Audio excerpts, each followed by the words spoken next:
my goodness! Holy sh!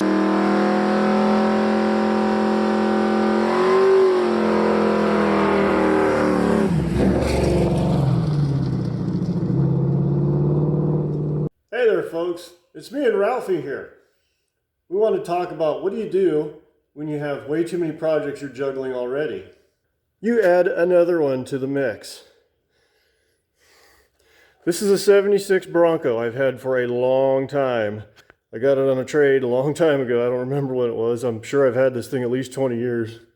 I traded a 1980 Bronco that was running and driving and had a lift kit on it. I got this and a 351 Windsor engine and C4 transmission in trade. And it sat around a long time here. Only thing I have ever done with it, I robbed the seats out of it for some other project. And what was it, a couple of years ago, I was kicking around the idea of getting it going. And I went ahead and I had these fender flares that I bought at a meet, banging around. So I put those on it.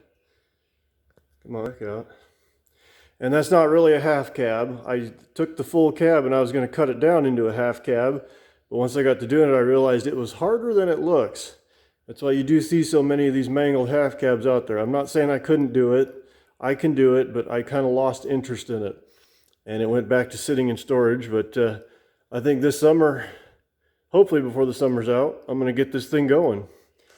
There's no engine in it. As you can see, it's got the C4 automatic transmission. Power steering. I don't know what I'm going to be dealing with for brakes. Being it's the 76, it's got the Dana 44 with the disc brakes up front. But I guess as anybody that knows these Broncos knows, those are always rusted out right there. It looks to me as if somebody had it too close to a fire at some point. The front marker lights are melted. This one's kind of melted. And as all Midwest Broncos, it is a rust bucket. Part of what made me lose interest in it was this had all the fancy interior panels in it, and I pulled those out and I was like, oh my Lord, what have I got into here? I suppose those interior panels, once it started rusting and being driven on gravel roads and whatnot, it just threw all that slop in there and it held the moisture in and just rusted it out even worse. The plan is 302 engine. Gonna go through the axles, brakes, everything, drain all the fluids, change everything out, see what needs to be redone on it. I'm gonna take that top off and the doors and then just put a rudimentary roll bar in it, put some seats in it, and then drive the hell out of it for the summer. I think today I'm gonna try to get the axles tore down, see what's going on with the axles and the brakes. I've found that any four-wheel drive here in this region that sits around a lot, the U-joints in the front axles are seized up. So if nothing else, I'll be doing that and repacking the wheel bearings. Then I'll find out what I'm going to need for brake parts and get some stuff ordered. But I'm going to shut my yapper and get to work. Well, this is a first for me, having the axle shaft stuck in the spindle and pulling out with it. Let me investigate and I'll report back to you what's going on. Well, it came right out. I picked the spindle up, gave the axle shaft a couple taps with a hammer, it popped out, and I don't see anything wrong. I think there's just enough grease in there that is suction holding it all together. But let's give you the rundown on what the damage report is. The lockout came out surprisingly easy. I figured as long as this thing sat, there would have been some water and moisture got in there and had the lockouts messed up, but not really. This one came out nice and easy. Both sides of the brakes were missing this little spring thing that keeps tension on the caliper. Luckily I've got a couple. On the driver's side, that is not a factory lockout. It did seem to be working, but it's not factory for Ford. But the rest of the lockout, yeah, came out pretty good. And like I said, the other side, it was missing that spring. But boy, this thing, it was a real bear to get knocked out of there. I kind of boogered it up a bit. But yeah, I got spares of those too. Ball joints and everything seem to be in good shape. Tie rods are tight. Pulled the cover off the front. Everything in there is nice, clean, and tight. I'm assuming it's a 350 gear set. It's very rare to find 410s in these, except maybe in the first couple of years, but I'll scrub off the tag. It was actually still on there. Check, but I'd bet money that it's $350. Okay, now here's where things get a little interesting. This axle shaft's fine. It won't need a U-joint. Passenger side's a little sticky. Calipers, I'm going to go ahead and try to use them. I think these are not, they've been rebuilt at some point because it looks like they have a plastic phenolic piston, whatever you want to call it. And the fluid that came out of both of them was actually not too terrible looking, and the pistons retracted in fairly easily. This one was way out. This was the passenger side, and it was way out because the lining was missing off of this pad. And yeah, once it was off and it was a little bit crooked, but once I got the piston straightened out with the C-clamp, it pushed right in. So yeah, I'm gonna go ahead and take a chance with the piston or the calipers. Everything else seems to be in pretty good shape. The wheel bearings were nice and tight and greased and everything, so my supply list for the front end should not be too extensive. As usual, I'm out of time for today, so I won't be able to get into the tear into the rear end, but I'll get to that tomorrow, and then I'll get my whole shopping list set up and get things ordered. All right, Ralphie and the Ronster back at it again today. Let's get this rear end apart. What do you say, Ralphie? How about you slide underneath there, get that drive shaft unhooked, maybe take some of the bolts out of the pumpkin.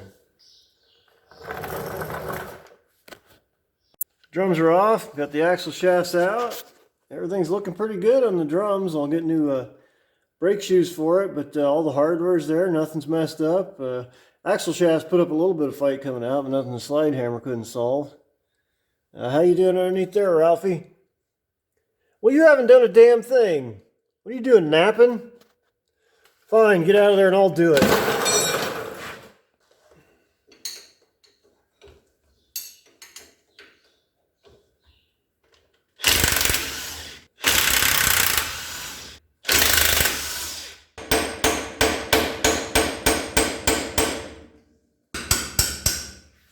Fluid don't look too bad in this one either. I'm wondering if there's a limited slip in this. There was no tag on it, but that fluid does have kind of a little gamey smell to it, but it ain't near as bad as some of the others I've smelled.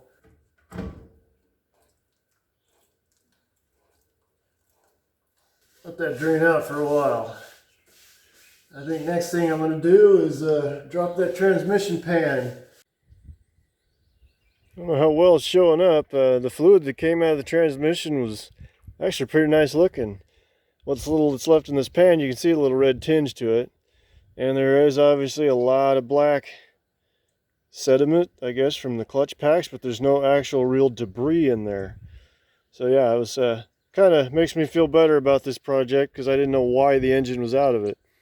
I was hoping it was just something that went wrong with the engine and no one had gotten around to putting another one in it. And hoping it wasn't like, you know, a bad transmission, and so let's just rob the engine out of this for something else.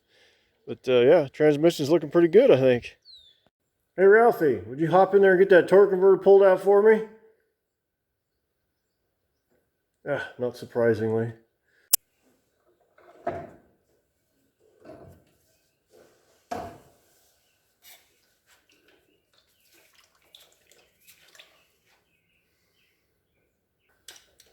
Only one thing left to drain, that's the transfer case fluid.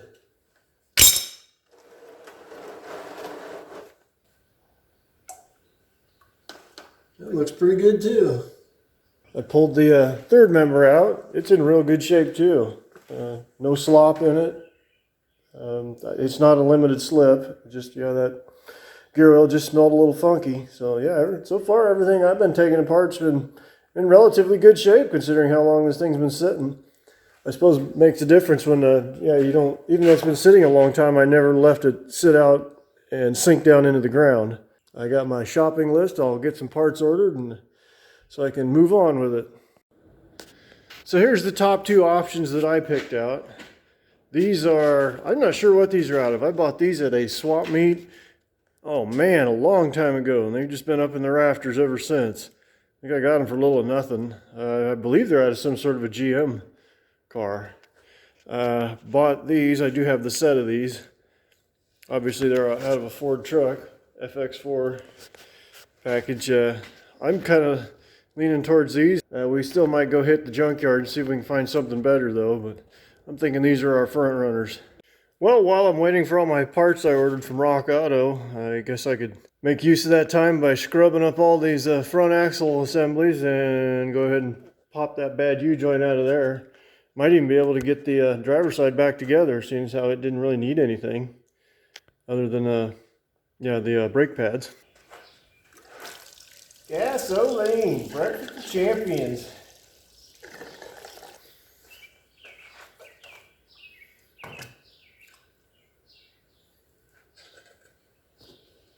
This is where other channels would make you watch them scrub parts, even in fast forward, but I'm not going to do that. You're welcome.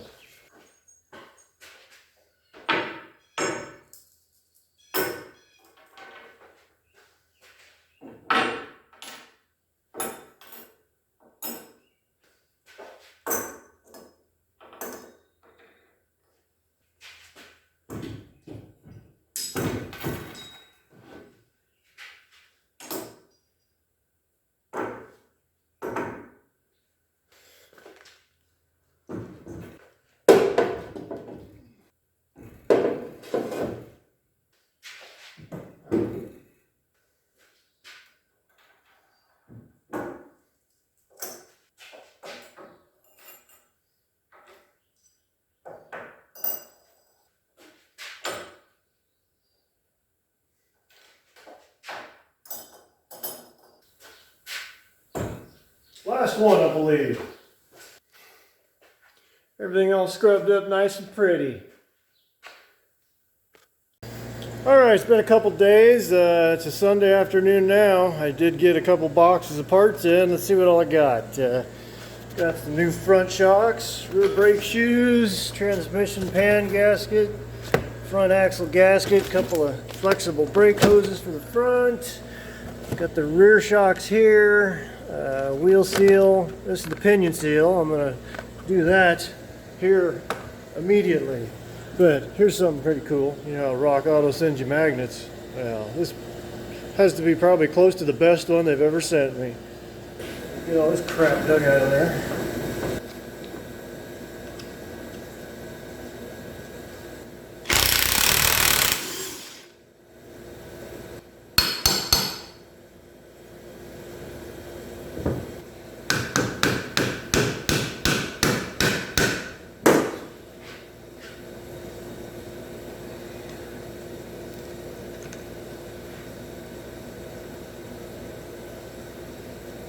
You fought well.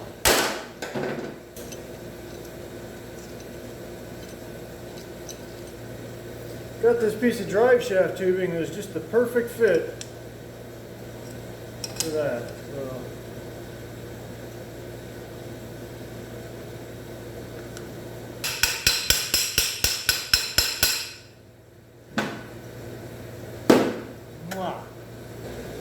Now, I'm not entirely convinced that the leak was coming from the seal itself because it looked pretty good. The sealing surface looked pretty good.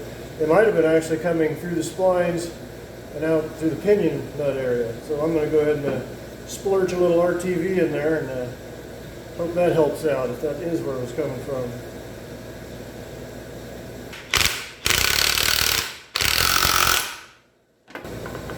Now, for those of you that don't know, there's a crush sleeve in here, and I just tightened it up. And I must have went too far and bound up everything and I had to back it off a little bit. You know, the right way to do this would probably be to put a new crush sleeve in there while you're putting a seal in. But I got it back where I'm happy with it. I'm just going to go ahead and take a punch and peen it a couple times around here, and I'll keep an eye on it once I am getting to driving it. If it becomes a problem, I'll just have to tear into it again and put a crush sleeve in there.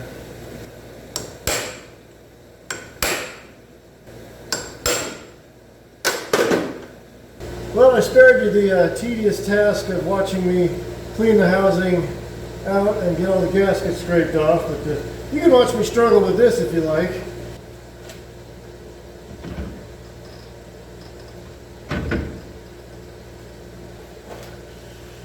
You're almost there.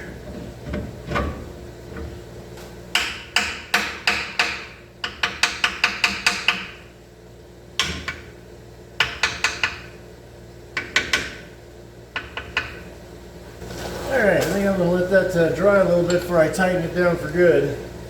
Well, if you take a look here, you can see I already took one side of the brakes apart while I was waiting for this RPT to skin up. Let's tighten her down now, shall we?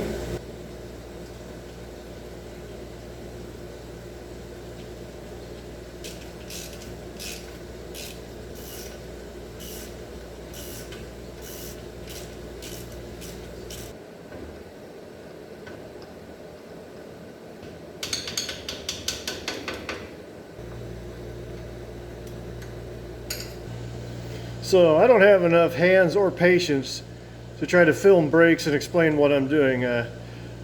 Two things I got to say about doing drum brakes. Your larger shoe lining goes to the rear, and do one side at a time. That way when you forget where something goes on the one side, you can go over and look at the other. But anyway, it's done, driver's side. I'm going to slip the axle shaft in there. The bearing and seal and everything look good, so that won't need any attention.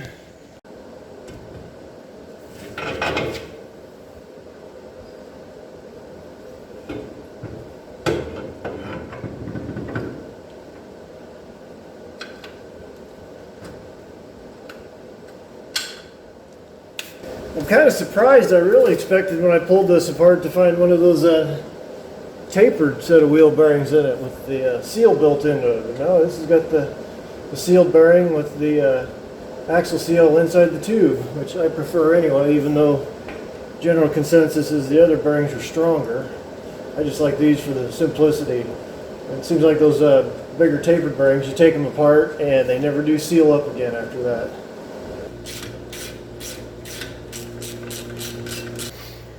So after I put the axle in, I tried putting the drum on, and it would not go.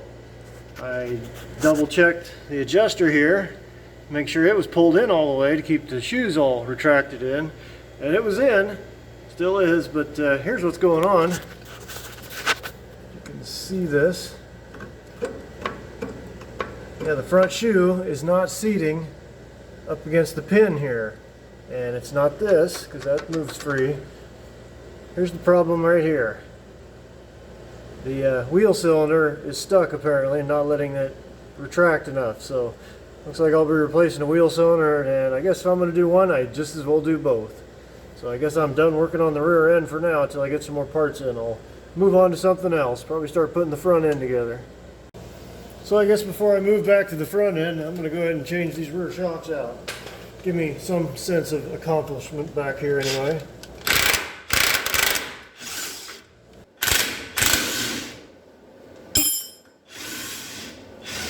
Wow, can't believe how easy that came out. Ah, where'd it go?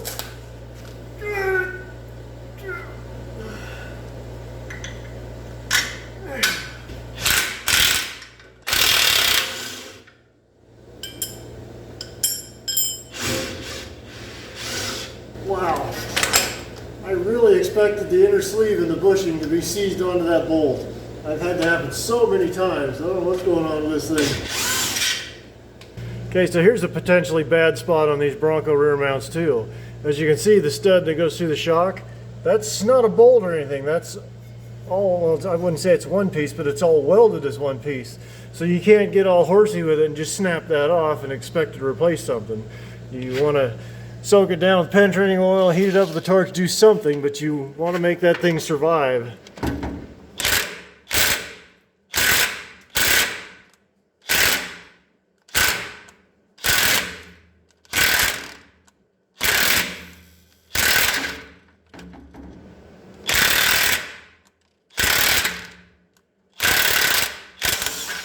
As you notice there, I kept, well, yeah, sorry about the shitty camera work. If you'll excuse my French, I'm trying to do this. I should have just put it on a stand. But anyway, you notice there I went with the impact. I kept going back and forth with it. I probably could have just horsed it off of there one time, but if you can get it moving at all and keep going back and forth on a rusty nut or bolt, you can usually get it. It's just, yeah, once you get it first moving, you got it whipped if you got the patience for it. As I think I've covered before in another one of my videos, but yeah, this is just amazing how well these things are coming off. I don't know, the rear shocks might be okay, but the front ones, you can't see it very well in there, but the shaft is all rusty where it's been exposed for years. Alright, let's see if we can get this axle apart. It moves freely one way, but it can be moved, but it's kind of stiff. So yeah, I can go ahead and just change that U-joint while I got it out. For those of you that have never done this, let's see if I can point it out. There are these little clips right in here. Let's see if I can do a better job. Right there, you got to get those clips off.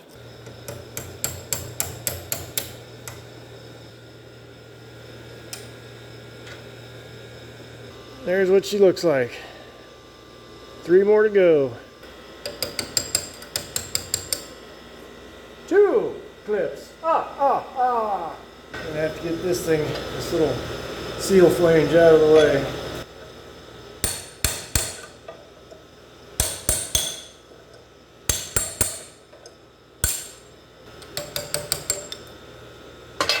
Getting that flange out of the way allowed me to get in there at a better angle to get on that clip. 3 clips.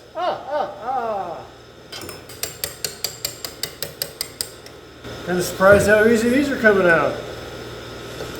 4 clips. Now here comes the fun part. Even though I do have a press in there, I usually resort to this method first.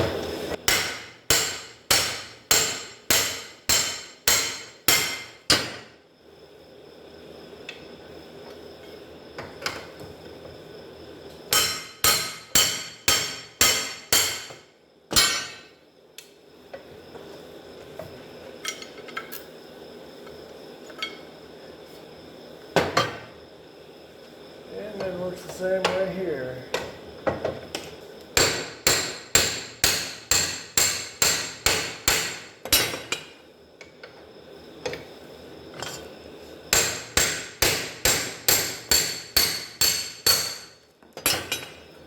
Pachow! All done. Okay, folks, I went inside, took a break, had some pizza and some beer, came back out, put the front shocks on, and started doing the new flexible brake hoses. Got this side done. And really where'd they go? These are the 3 flexible brake lines for the front. They really didn't look bad, but I thought, yeah, while the brakes are apart, let's just go ahead and replace them all. Unfortunately, I only have the 2 outer ones. So the center one here obviously isn't there, and I'm not going to put the driver's side one on yet because it looks to me like it's going to be easier to put the center one in first and then the outer one. And the reason I didn't film any of that was because, you know, it's night. I have to have this trouble light to work, and there just was not enough room to get the light and the camera and everything in there, and it's a pain in the butt.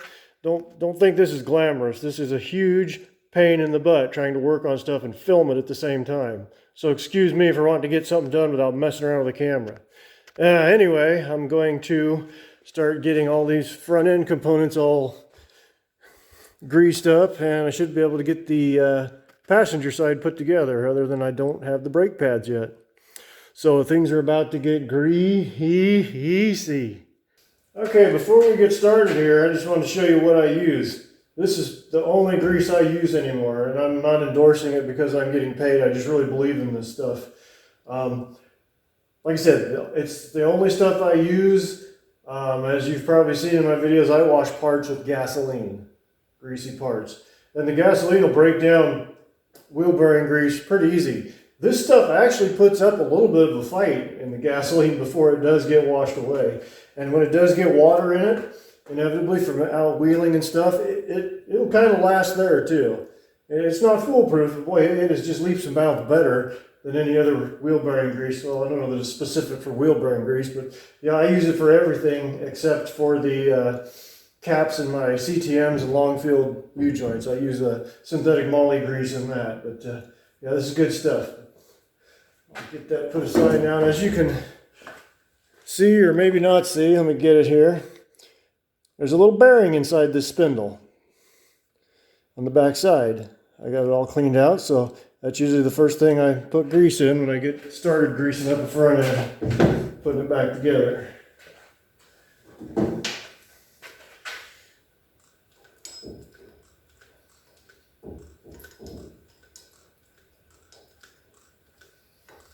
whoever last serviced these wheel bearings was kind of stingy with the grease. It was pretty easy to clean it out. There's hardly anything in there.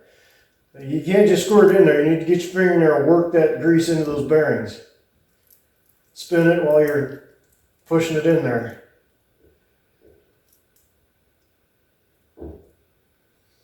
And there's a little channel on the inside there, on the other side of this bearing, on the inside of the spindle. Once you get done, working that grease in as well as you think you can, I usually get enough grease extra that I can, swipe my finger in there and fill that channel up with grease. I don't think it's possible to put too much grease in one of these. Grease is cheap compared to bearings and what can happen when other failures happen. It's getting harder and harder to spin now, so that's a good sign that the grease is getting in there and making the bearing, giving it more resistance. Now I'll just take whatever extra I can scrape up there and just gently push it into that little hollow ridge that's just on the other side. Okay, next up, I'll squirt some on this flat surface here, because that's where that seal rides. Let me grab this and show you.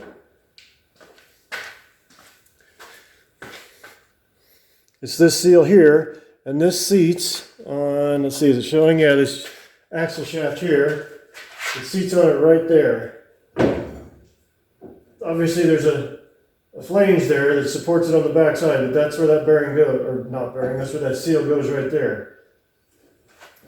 And it pushes into that.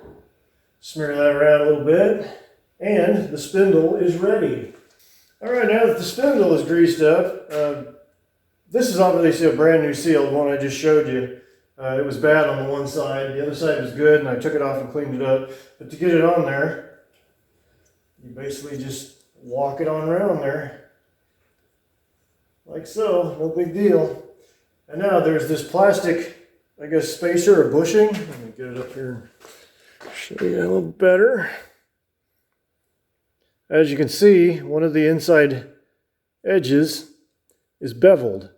That beveled side goes inside toward the U-joint, because obviously there is a rounded edge in here where it's made that way.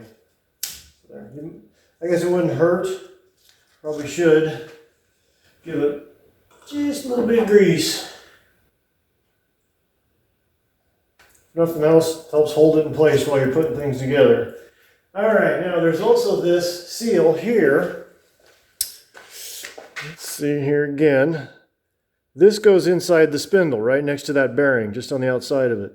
I've seen them put in both ways with the grooved side in and the grooved side out. I like to put the grooved side in towards the bearing. So, smear a little grease on it. All right, now we're ready to install the axle shaft and the spindle. Okay, does everybody remember the little trick I showed you with the socket? Put it in here. And it allows you to hold the shaft like that. Try not to bang it around in there and push a bunch of rust and dirt into the differential. And it is in. And don't forget to get the socket back out.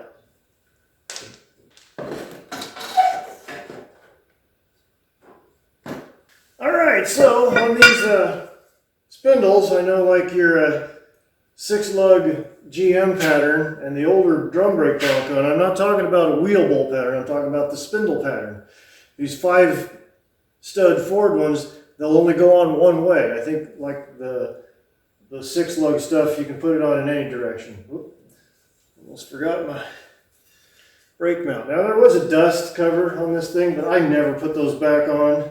It's fine if you're only gonna run these on the street, which that is my plan with this, but I know me. I will take this thing out wheeling someday, and those dust covers, they just get full of crap. It just holds mud and all sorts of crap in there, so I just get rid of the gently now. There we go. Second try.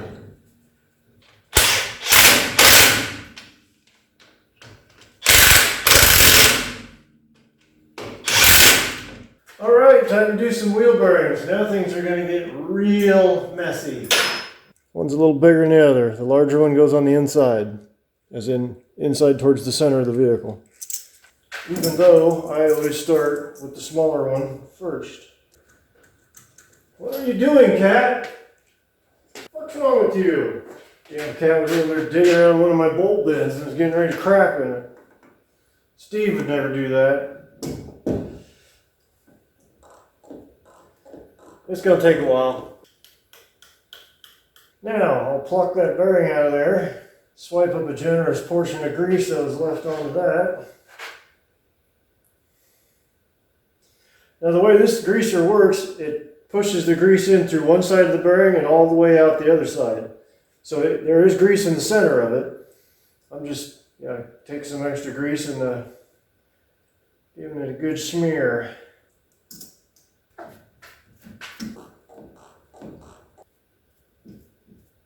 So before I take that inner bearing out of the greaser and put it in here, I will take the grease gun and run a big old bead of grease all the way around this, just behind this bearing race.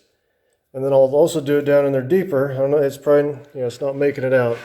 But right there, the bearing race that goes to the outer bearing, I'll run a big old bead of grease right there on that would be the back side of it. And that basically just makes a big dam of grease on the side of each bearing. Get the idea? I don't remember how I heard about this green grease. Yeah, I heard it was good stuff, and then I heard that you could get it at Bass Pro Shop. So I went, one time when I was at Bass Pro Shop, I went looking for it. I don't know if they still carry it or not, but I found it in the boat maintenance area. And it was kind of pricey, but what isn't pricey at Bass Pro? But I bought a couple tubes of it, and yeah, I was very impressed with it. But now I just buy it by the case online. I think my last 2 cases I got off eBay. And yeah, it's expensive, but I think it's worth it. Because boy, it will put up a fight in water and in gasoline. All right, let's plop her in there.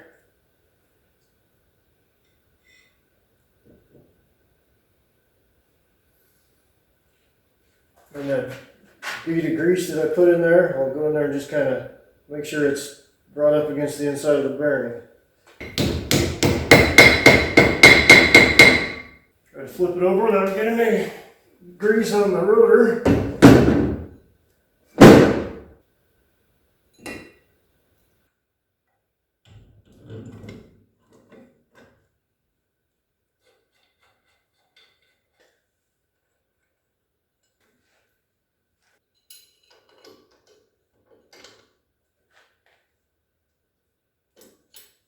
Keeps the whole works from just popping out.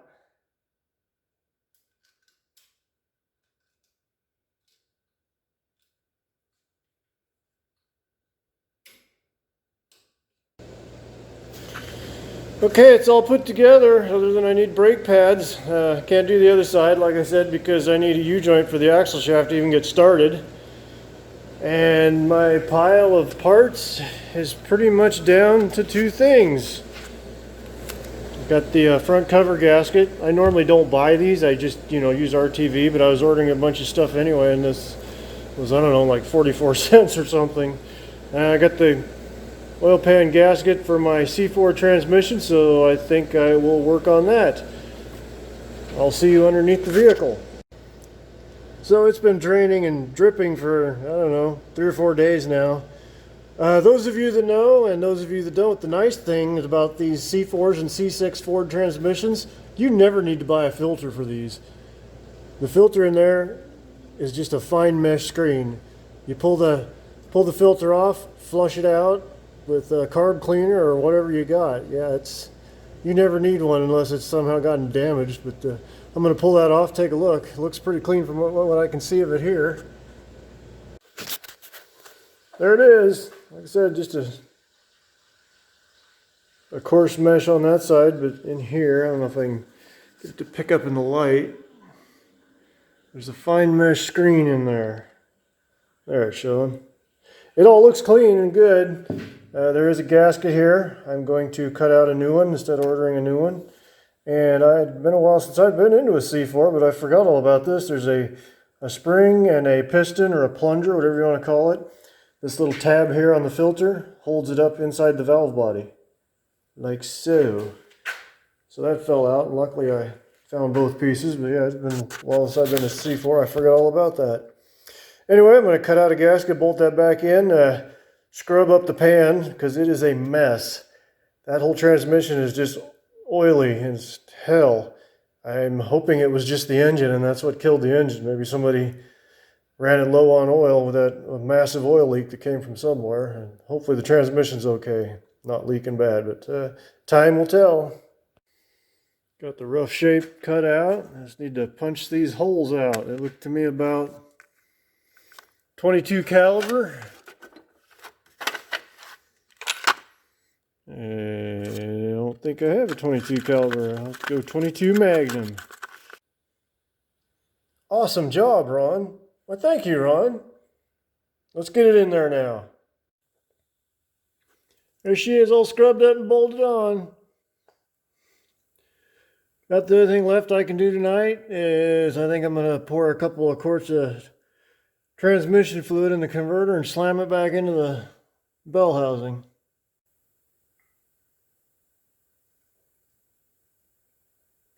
I put 3 quarts in the torque converter. Hopefully that's not too much. It's going to come pouring out. But it looks like it might.